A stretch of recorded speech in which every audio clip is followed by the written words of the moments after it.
Are you ready to unlock the secrets of real estate wealth?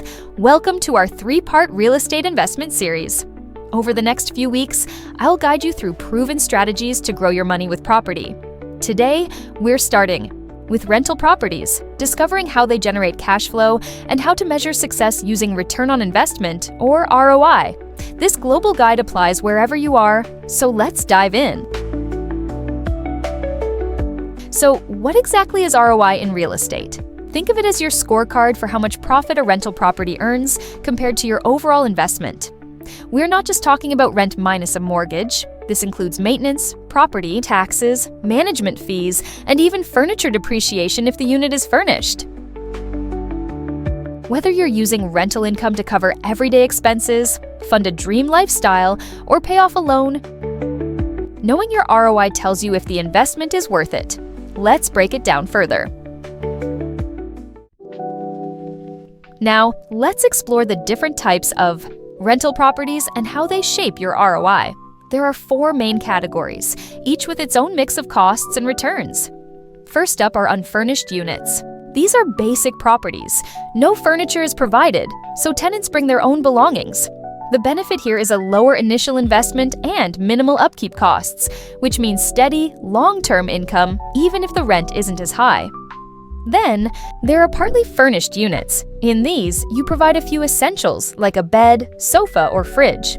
This slight investment lets you command a bit more rent, striking a balance between cost and increased income. Next, we have long-term furnished rentals. These properties are fully or mostly furnished, perfect for professionals or expats looking for a move-in-ready home. Yes, the upfront costs are higher, considering both the quality and depreciation of furnishings. But you can charge a premium. Rent often 20 to 40% more than unfurnished properties. Lastly, there are short-term furnished rentals, like vacation homes or Airbnbs. These properties can earn top dollar on a nightly basis, though they come with higher operational costs for cleaning and management, and the income can vary with seasonal demand. All right, let's talk numbers.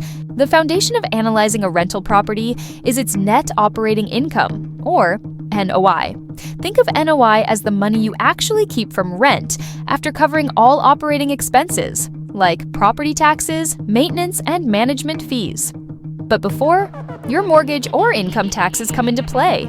For example, imagine your property earns $2,000 per month. That's $24,000 a year. Now, let's say your annual expenses are $2,500 for property taxes, $800 for maintenance, $2,400 for management fees, and $2,900 for utilities and insurance. In total, that's $9,600 in expenses. When you subtract those costs from your rental income, you get an NOI of $14,400. Now, to calculate ROI, you divide that NOI by your total investment, which includes the purchase price, closing costs, and any upgrades, and multiply by 100. So, if your total investment is $200,000, your ROI would be $14,400 divided by $200,000 times 100, or about 7.2%. This means your property is generating a 7.2% return each year, which is pretty solid for rental investments. Here's a neat trick to see how your investment grows over time: the Rule of 72. It's a quick way to estimate how many years it will take for your investment to double. All you do is divide 72 by your annual ROI. For instance, with a 7.2% return, 72 divided by 7.2 gives you about 10 years to double your money. If your ROI is lower, say 3%, it would take around 24 years. And with an 8% ROI, just 9 years. This rule isn't only great for tracking investment growth, it also helps you understand how inflation works. At 3% inflation, your money's buying power halves in about 24 years. It really shows why even a small difference in ROI can have a big impact over time. At the end of the day, your choice of rental property should match your personal financial goals. Maybe you're after steady, predictable income, unfurnished or long-term rentals might be the way to go.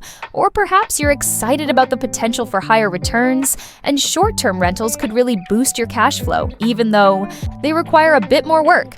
And trust me, later in the series, I'll share some creative, low-capital strategies to break into real estate. For now, it's all about matching the right strategy with what you want to achieve.